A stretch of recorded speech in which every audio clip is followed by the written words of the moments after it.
Hello, everyone. Welcome back to Across the Pond. Hi, welcome. We hope you're having a wonderful Thursday or maybe Friday.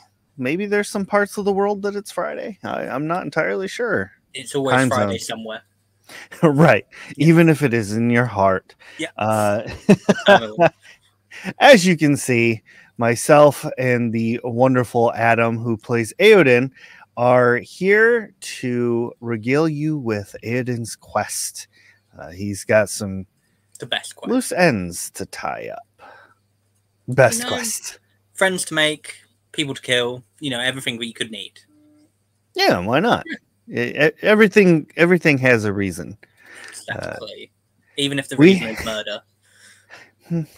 I mean, not ideal, but still a reason. A reason, yeah. Valid. So today's going to be a lot of fun, a little crazy, a little wild, I'm sure, because Aodin is just that kind of person, and we love him for it. So we're going to jump right into things after we run the intro. So thank you all very much for joining us, and we will be right back.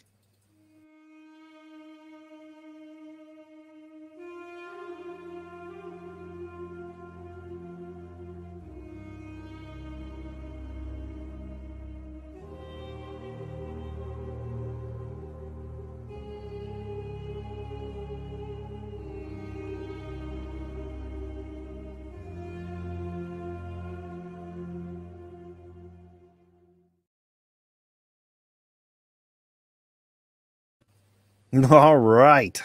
Thank you all for joining us. We are back. We are ready to rock and roll. Let's get this thing started. So it is another typically normal night at the Grey Cup. I say typically because there's nothing normal about the Grey Cup. Yeah, just full of chaos incarnate. Best tavern / village ever. For everything. Which is coming along nicely. Many of the soldiers have built new homes. I wouldn't say they're construction quality, but they're homes nonetheless. I mean, they don't look terrible. No. In this economy? Yeah. The forge is almost completed. You have a resident blacksmith who is able to soon we'll be able to start forging weapons for you. You have training grounds set up, a massive beehive, and of course the inn itself, which is a staple for any community. But it seems like in all of this mess and all of this chaos, your school kind of took a back burner. And one student's dead. And your one student accidentally lost her head. Yeah, just walked straight into that sword. Yeah, just Did she pay her tuition up front?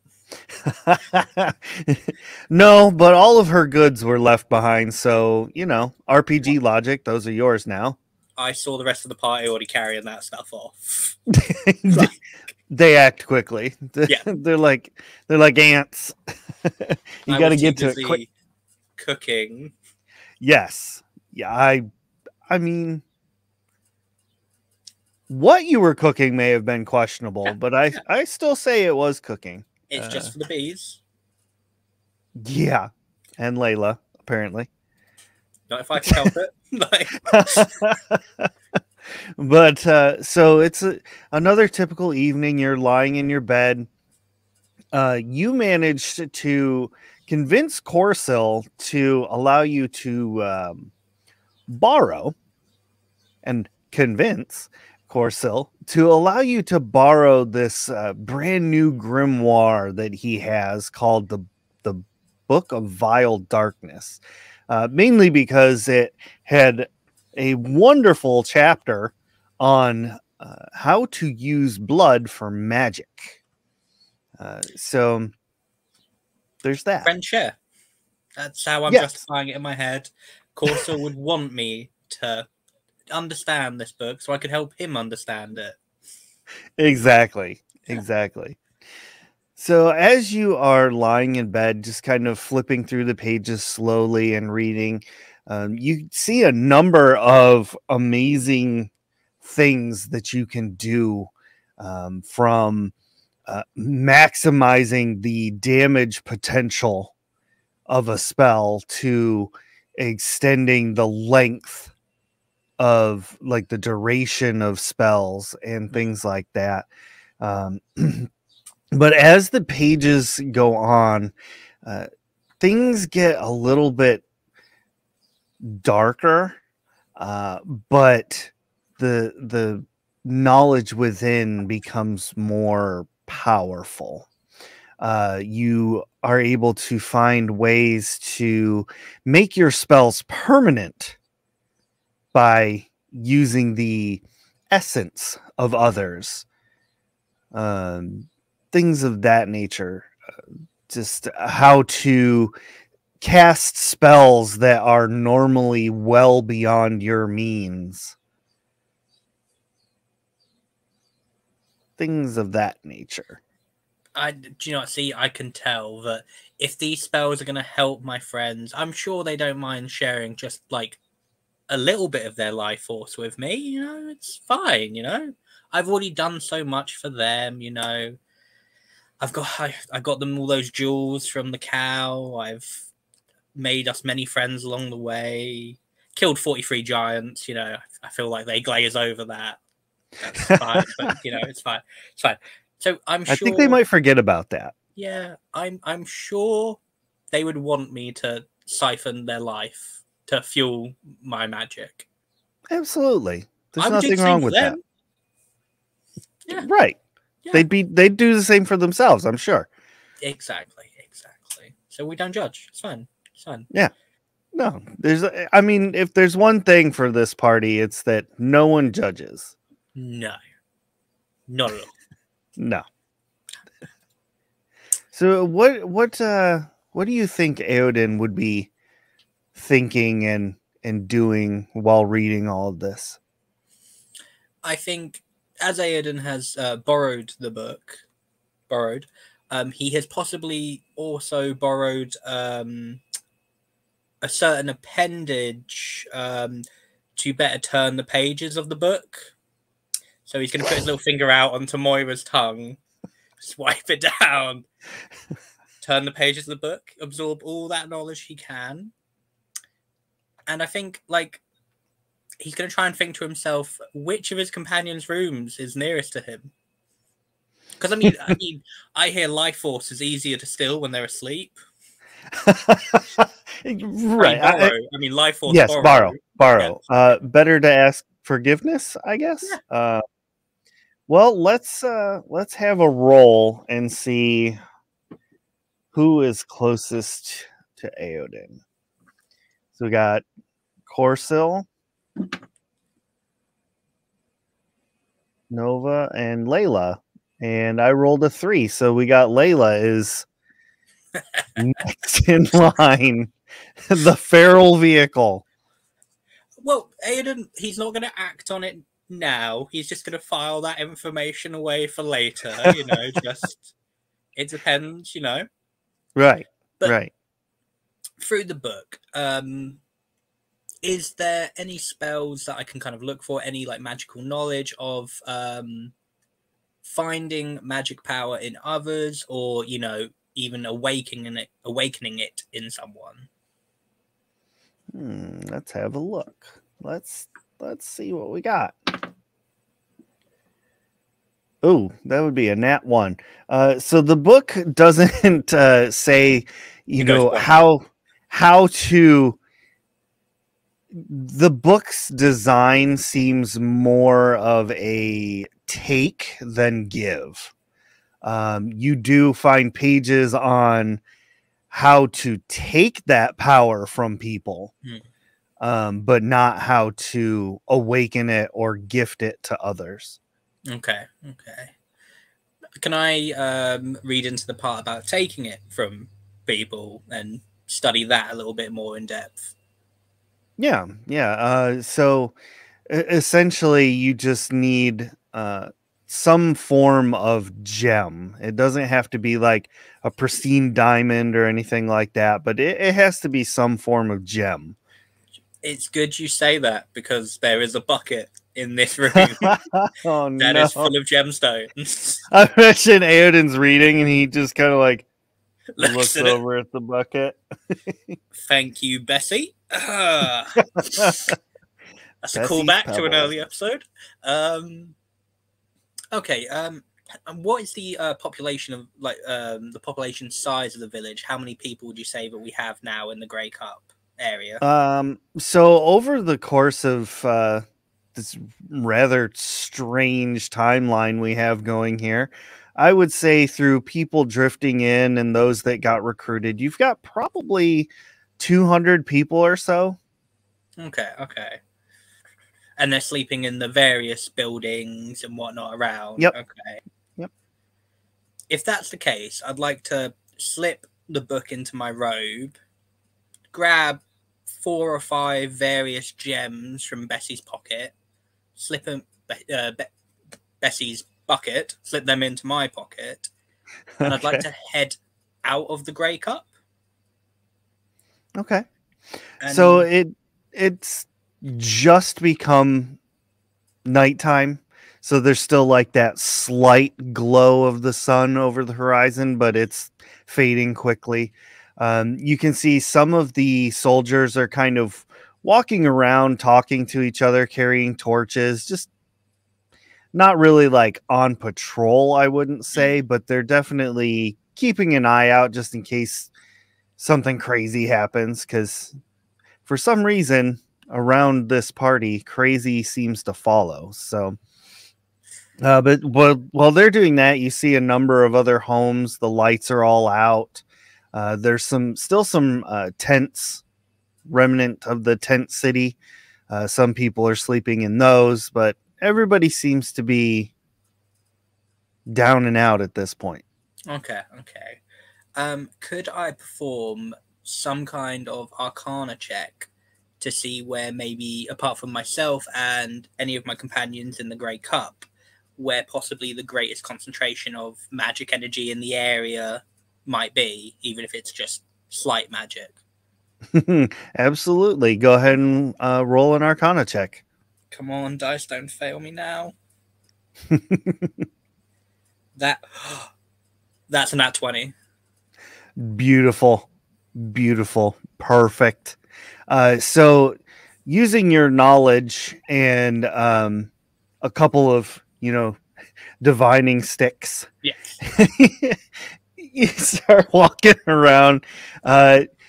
Nobody even takes note because Aoden's just a strange creature, and this is not out of the norm for him. Mm-hmm. So everybody's just kind of like, they do the head nod as they pass you, but don't say anything. Like, don't talk to him, you'll catch the crazy. And as you're walking around, you realize casting detect magic would probably help in this endeavor. And when doing so, you see faint, like glowing ley lines. They tend to get more intense as they cross each other. So while you're walking around using your divining rods and whatnot, you come to a particular section that's probably half a mile away from the inn.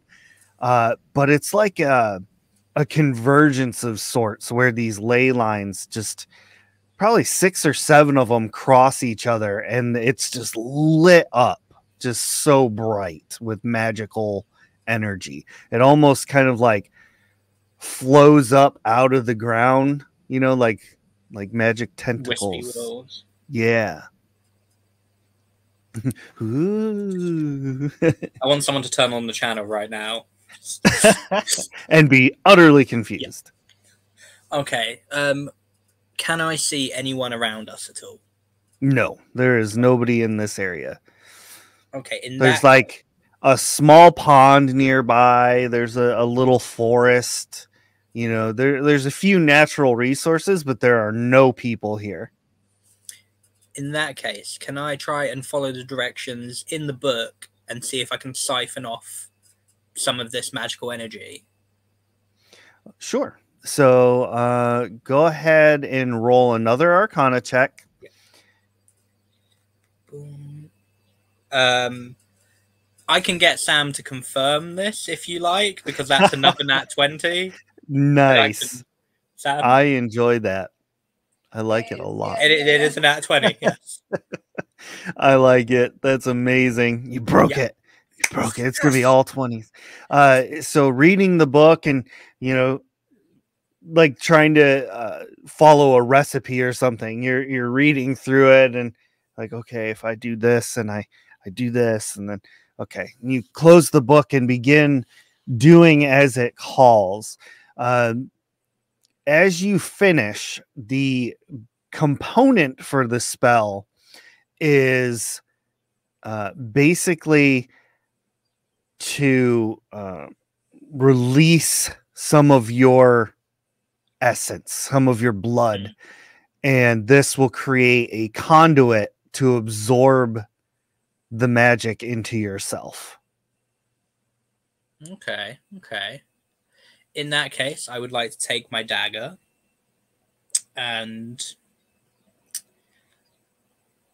in the book, does it state about any particular areas that you have to do it? Nope.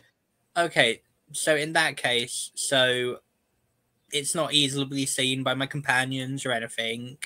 Can I take my shirt off a little bit and cut on my chest? Sure. Yeah. Doing so, I mean, you take like 1 point of damage, no big deal.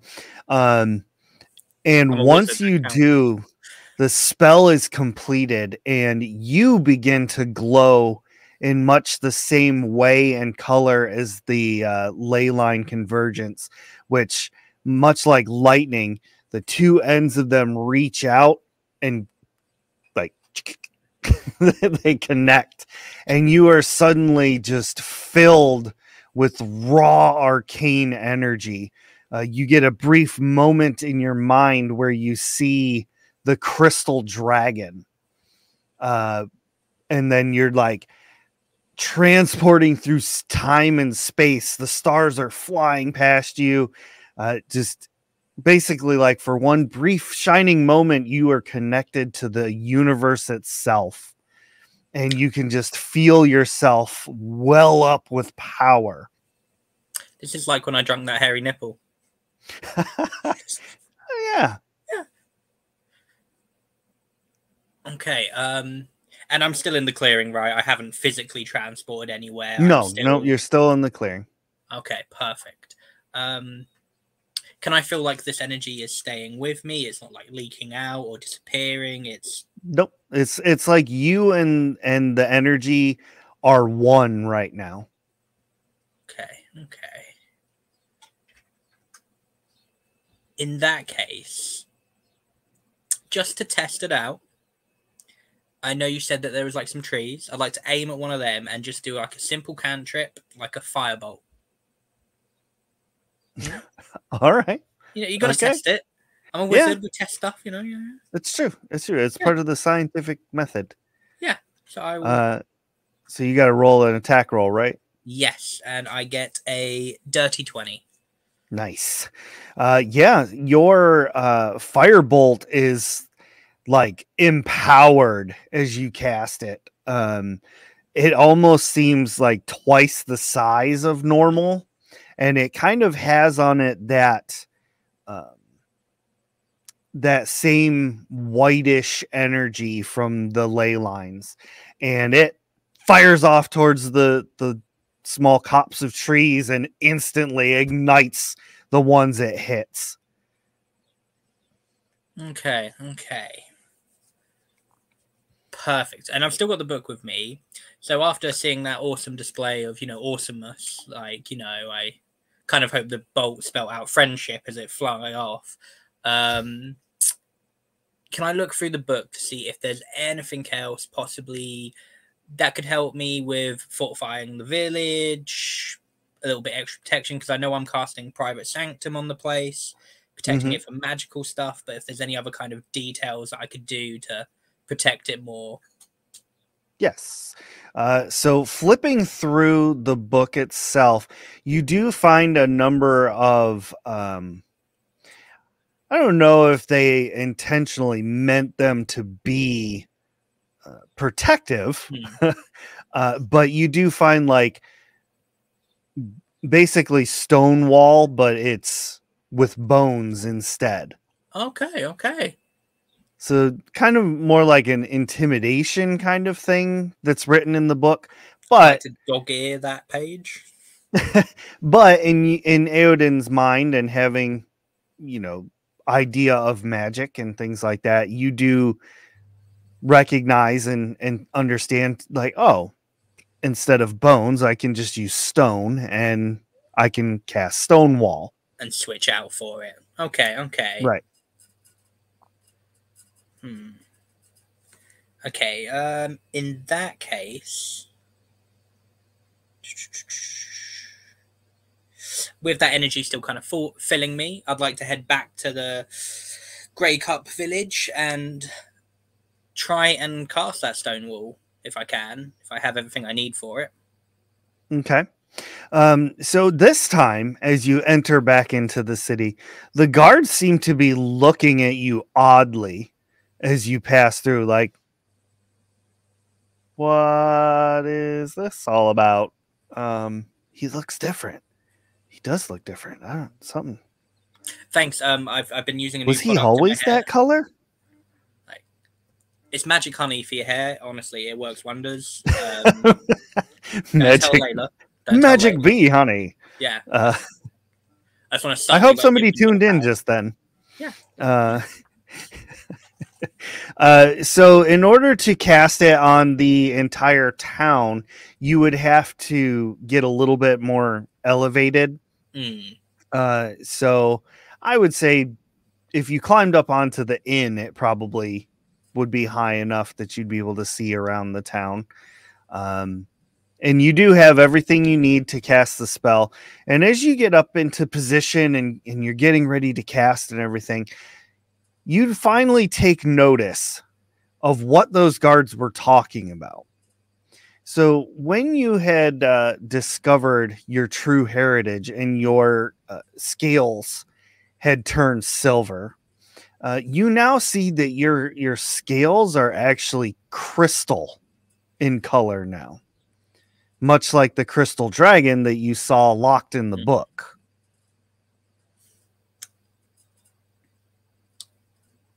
I'd like to just be admiring myself, checking out my new crystals, going like, it's fine.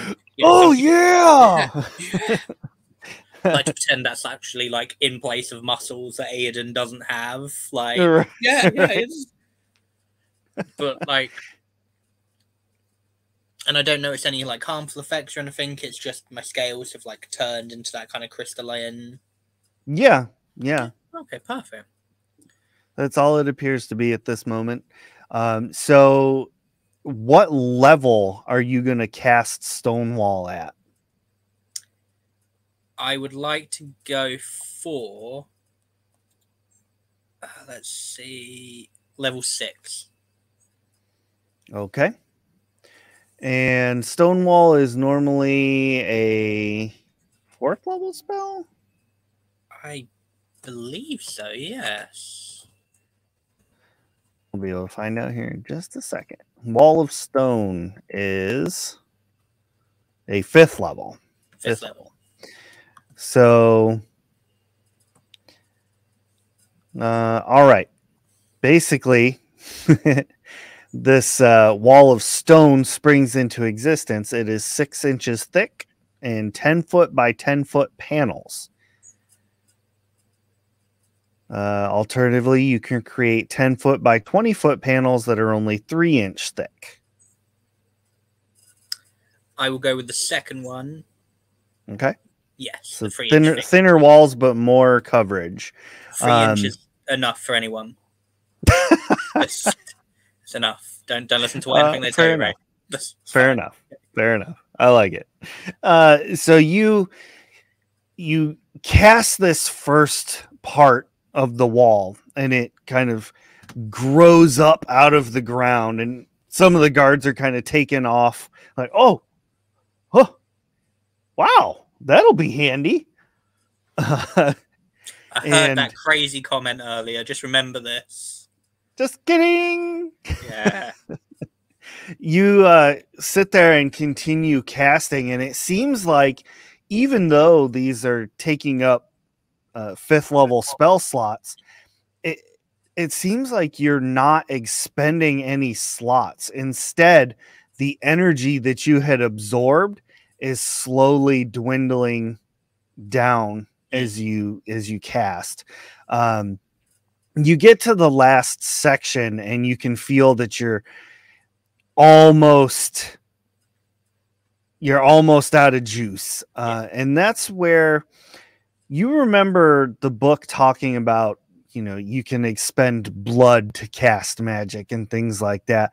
So the game mechanic part of this is that you can spend double the spell's level in hit points to get that spell slot.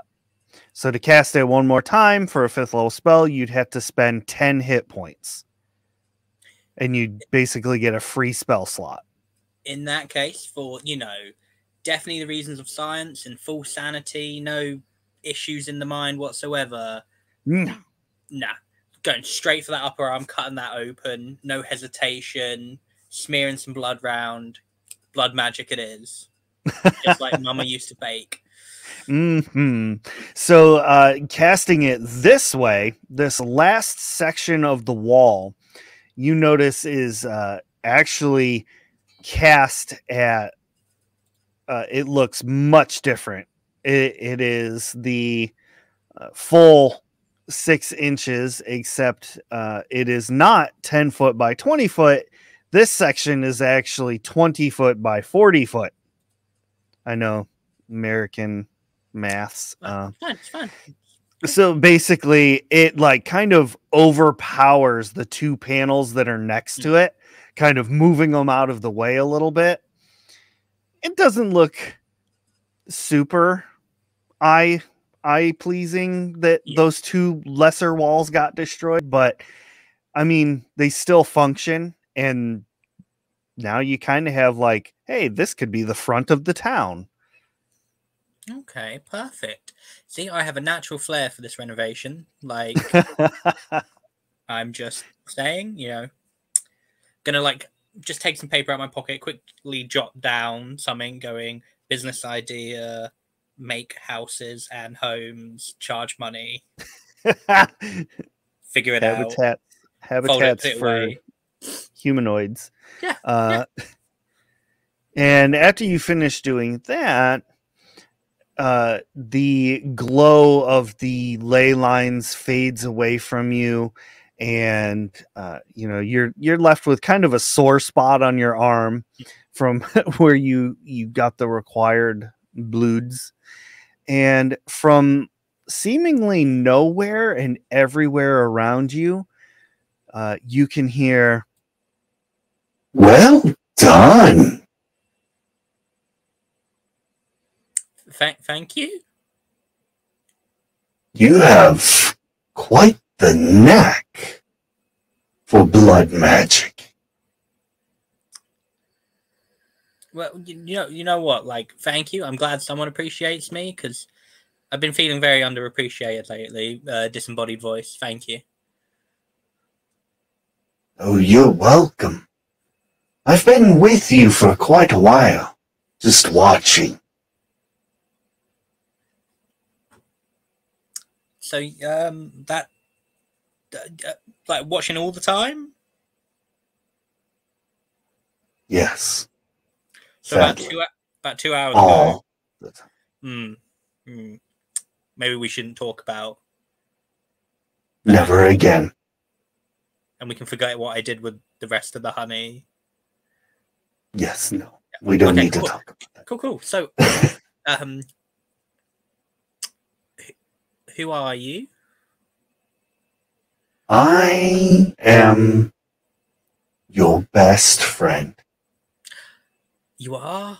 Oh, I I really do need a am. best friend. I've made so many friends, but I've been reserving the spot for best friend. I've been watching and keeping track of those around you to protect you. They're great, right? They're great. They're great. They were great. Mm. I'm not so sure now. I mean, I can't argue with you. It's been difficult. I mean, friends seem to be killing friends. Friends are trying to eat friends. I really don't know what's right. They will kill you next. You know that. No, I'm sure. I'm sure most of them wouldn't do that. They had no problem slaughtering your one student.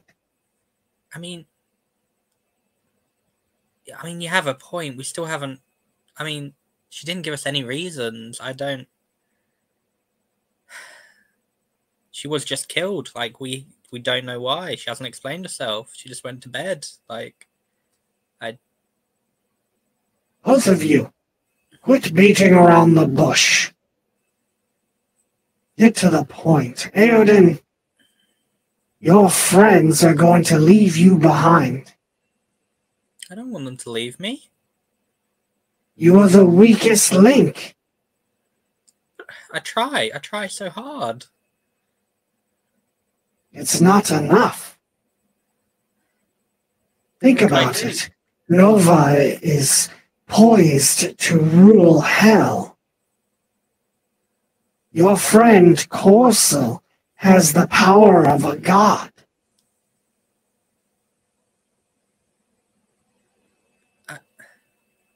What can I do? What?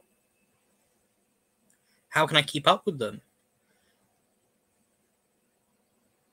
You could kill them.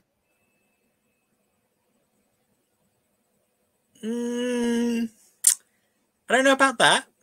Do we have any second opinions? You must become stronger, Aoden.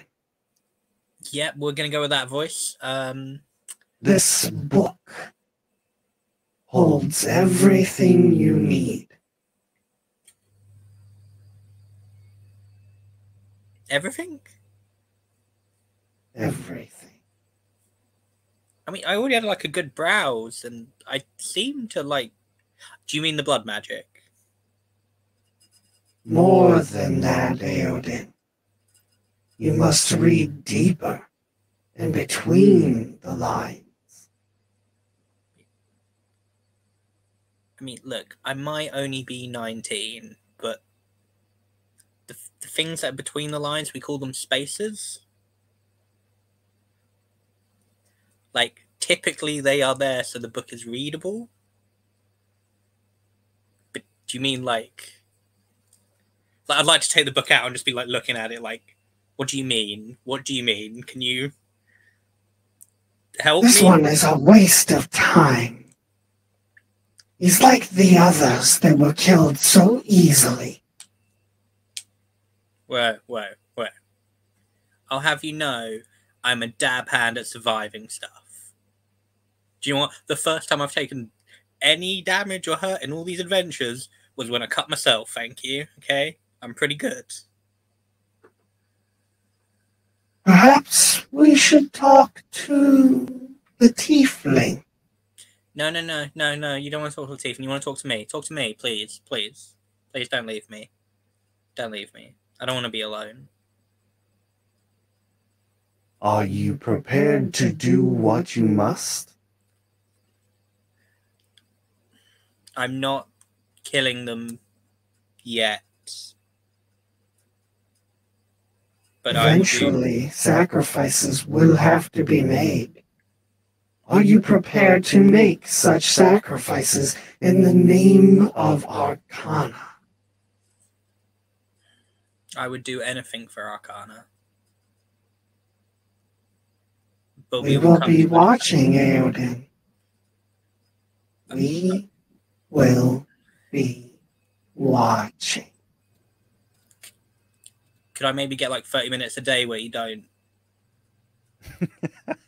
Everything has gone silent.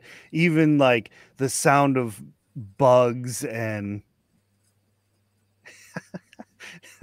hey, to tell this damn book to put some respect on your name. They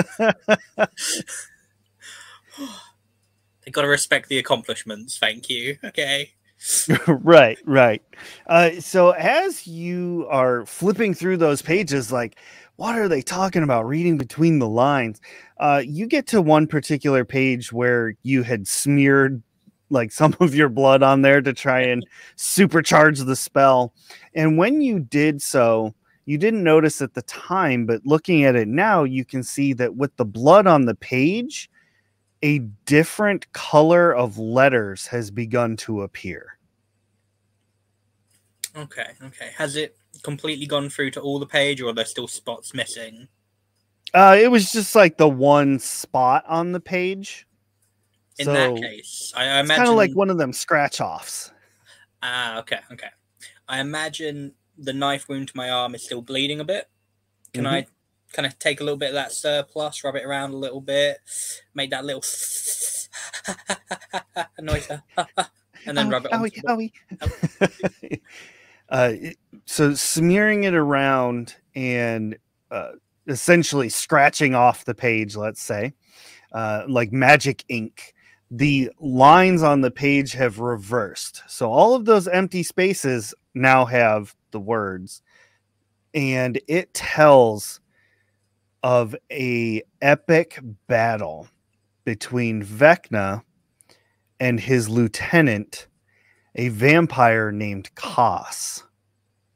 Koss was crafted a sword, which is rumored to be the very thing that was able to take Vecna's hand and eye from him. The sword is always known to kind of have a vendetta against the hand and eye. And wherever one of those three objects appears, the other two will also appear. They can travel between any realms, any planes of existence, things of that nature. But as you're flipping through and get to the end of the page, it talks about the location, or rather the last known location of the Sword of Koss, which conveniently is nearby.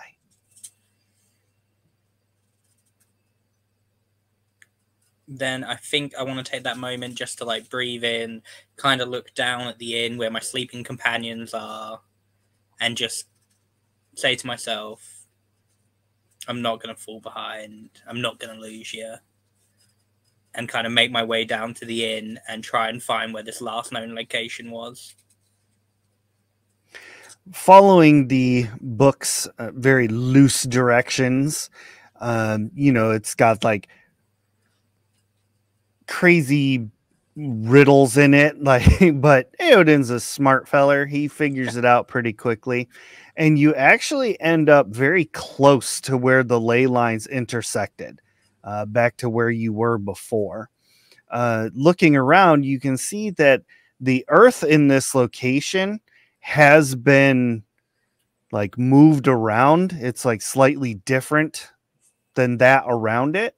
So it seems like something was buried here, but the size of this thing is like 40 feet in diameter.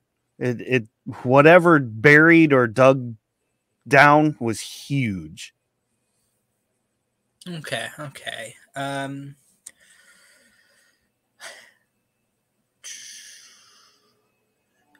In that case, is it possible to find whatever kind of rocks or anything that's nearby that I could use as some kind of digging implement and try and dig up as much as I physically can? Yeah, you can do that. Go ahead and make a strength check, which will be interesting. That'd be a 6.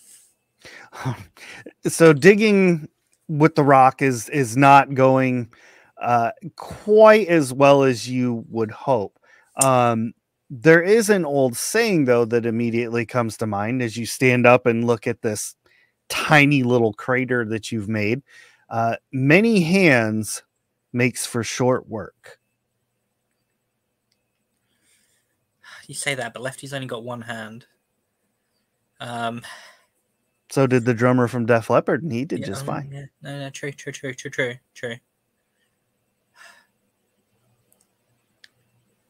In that case, can I possibly head back to the village, try and round up maybe some of those soldiers that I saw earlier? Yeah. Yeah. Go to them, be like, look, I'm not crazy, okay? I'm not crazy. I'm eccentric. There's a difference, right? Okay. Do you want to earn 20 gold each? I need your help. Ooh, yeah, 20 gold each. We don't care if you're crazy. Yeah, let's do it. Perfect. Great. Don't tell the others. Don't tell Lefty. Hurry on. That seems suspicious, but okay. 22 gold. Ooh, all right. Bonus. Yep. I'm in. Okay, just follow me into the dark woods, please. Okay. 24 gold. So they follow you. How many are you taking? How many are available? As many as you want. I mean, you could go around and wake some up. Could I take roughly, let's say, 30? Gather some digging implements, because I imagine there's some shovels and stuff from where we've been constructing. Yeah. Grab whatever we need, and then usher my 30 people at 24 gold apiece out with me to the Dark Forest, please. Okay. Nice. You take this group of unwitting soldiers out into the forest, point out, hey, this is where you need to dig. And they all set to work digging away. And about 3 hours passes by. They've just been digging down, and they one of them is, so when do we stop? I'm probably in, these 3 hours, not much help. So, I've been flicking through the book. So I'd like to look up and just look at him and go, I don't know, 24 gold for, some light manual work. Right.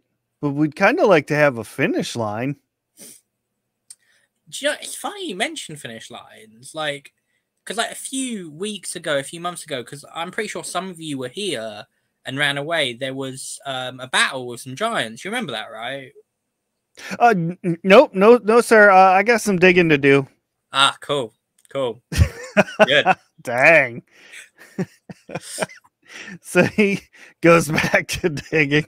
They dig for quite a while. They get down to roughly 60 feet when finally someone hits a box. That very, very typical, oh, hey, a treasure chest. What's this?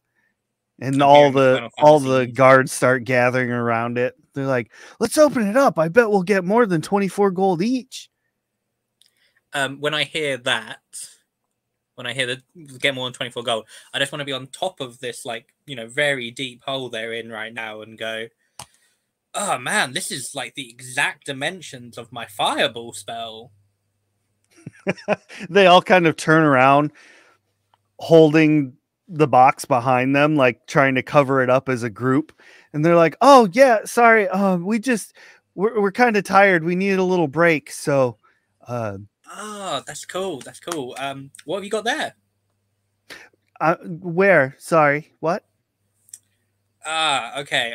It's fine. I understand. I mean, you've been working hard. You're all being paid 24 gold. You're having to work with someone who's got nigh on omnipotent power at his fingertips, who commands an army of killer bees that grow to giant size, have got companions that, eat people and behead people and are just plain violent. And you've also been living in my town rent free for weeks now.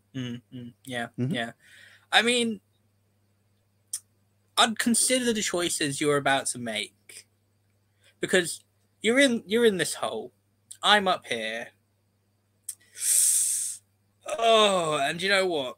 Sometimes magic just fills me up so much, you know, it just has to come out. It just has to come out. Oh, you mean this? This is my lunchbox. Yeah. It's weird. I'm feeling hungry. Oh, well, I mean, I only really brought enough for the soldiers. You know, because we're digging. Okay, bear with me just 1 second. Something's just come right into my mind. Just give me that one little moment. I'd like to pull out my own spell book and I've got something about this right here. Just give me one little time. Where are you? Oh, yeah. There's a spell that I'm sure I have where I can send you to another dimension if you don't give me your goddamn lunchbox right now. Roll intimidation with advantage. Thank you, my good sir. Let's see. Come on, don't fail me now.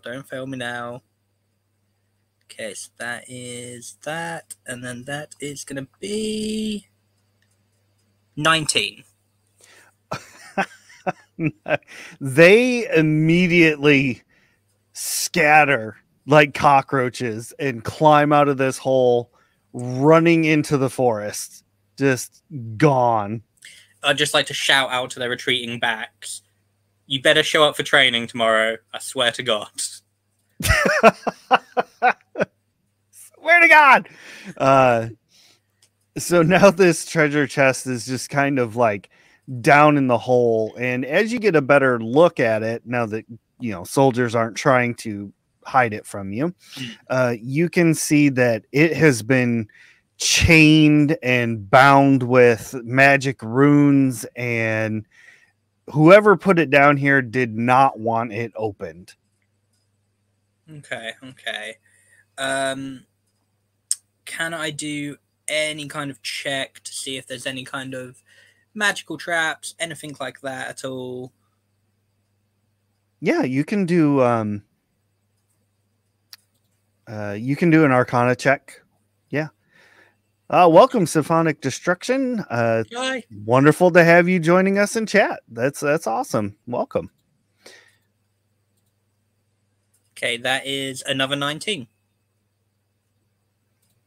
Another 19. All right. Yeah, you find no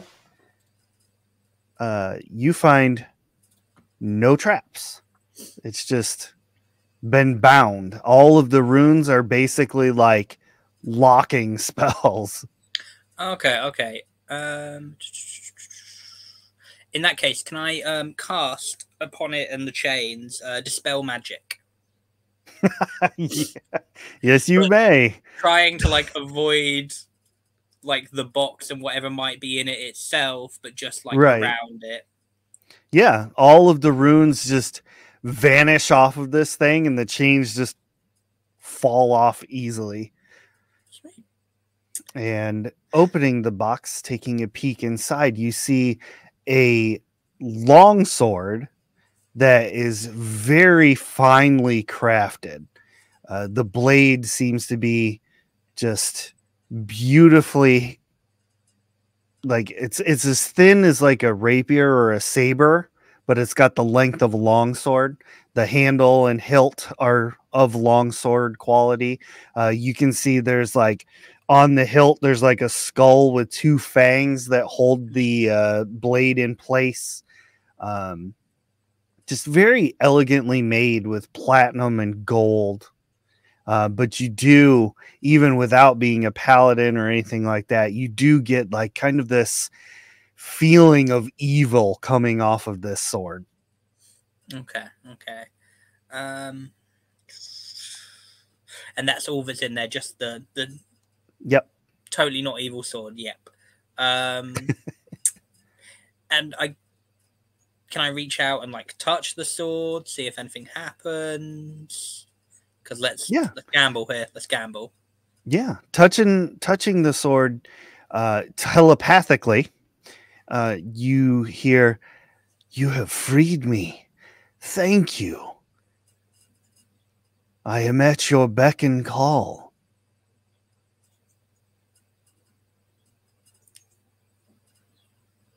You know, it's weird. You know, like I've been hearing a lot of voices tonight. A lot of voices. Like,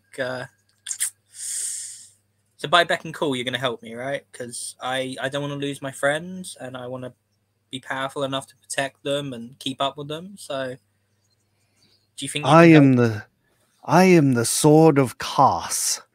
I can help you become the most powerful in the land.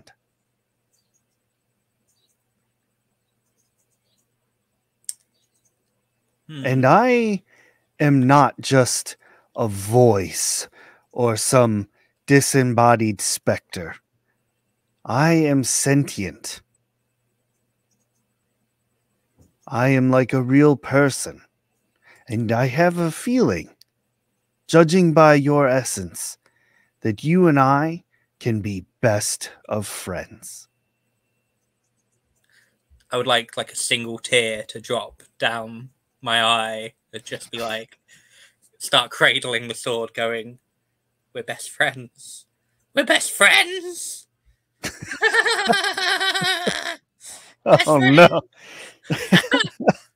I need you to make a charisma check while you are cradling the sword. Absolutely. Charisma. That is 17. Wonderful. The sword says, "Thank you. Thank you so much for freeing me from such an awful fate. I am far too useful to be locked away like that. But what do you like to do in your spare time?" I do enjoy felling my enemies and your enemies. Well, I mean, I'm not to brag, because I don't like to brag. I'm very humble. I'd like to be very humble. I mean, I'm very good at felling my enemies already. Like, Then together we shall do it doubly so. I can't fault that logic. That's... I sense something. Something nearby. Something old. I sense the hand of Vecna. Yeah, it's kind of currently attached to a friend of mine. That item will corrupt your friend without question. I know we only just met, but heed my warning. If that problem is not nipped in the bud, your friend will betray all of you. It has happened many times before. Well, who am I to doubt my best friend? Because friendship requires trust. So, you know, if you say it's right, then I believe you. Wonderful. Like, we'll take care of that. You and I will take care of that. We will do this. Also, just throwing this out there, right? You're a magic sword, correct? I am, yes. Do you know about other magic swords? I know a few I have come across in my travels. Okay. Can I describe the sword that Nova has come back with to... What should I name you? Do you have a name? I don't. I've only ever been called the Sword of Kos. I suppose if you wish, you could just call me Kos. Well, I mean, I could. If that's what you want, we can go with that. But I'm just saying, there's other names, but we can go with Caspian. As we are No. Such good friends. If you should like to name me, I would be honored. Okay, thank you. You're going to be called Caspian. There's no doubt about it, I'm afraid. I enjoy the name Caspian. Thank you, thank you. It's very dashing, and I feel it suits such a majestic-looking sword as yourself. Ah, I appreciate the compliments. And a dashing sword such as myself only accentuates the power and beauty of yourself, Eodin. Oh, you are going to get such a lovely rub down later. You're going to be the shiniest sword. Oh no. Yep. Eodin's polishing his sword. Everybody watch out. Make sure you knock first. We're going to need more than a half an hour about those voices. And on such a delightful note, I think that's where we are going to call this episode. Wonderful. That is amazing. So well done, Adam. It was a pleasure. I really enjoy the direction Eodin is going. Amazing DM as ever. Might need another jar of that honey. It's so true and terrible. But thank you to everybody in chat for hanging out with us today. I did see that Symphonic had claimed a reroll. So I had missed that because I wasn't actively watching the Twitch at that time. So we will definitely be using that in the next one-on-one shot that we have coming up later today, which I am excited for. So tune back in a few hours when we head out on Layla's quest. But for right now, wonderful job. Thank you for going crazy. Eodin is definitely he's walking down a very dark staircase right now. Yeah. And the thing is, he can justify it in his mind with, the power of friendship. You got to do bad things for friends. Sometimes. Yeah. Sometimes, yeah. Even if that means murdering them. Yes, the timing is a little off. Twitch tends to have a delay on it, so that does happen. But like I said, we will definitely use that roll, so your points are not wasted. But until later today, thank you all very much for joining us. Adam, thank you. A pleasure as always. We will see you all next time. Later. Bye.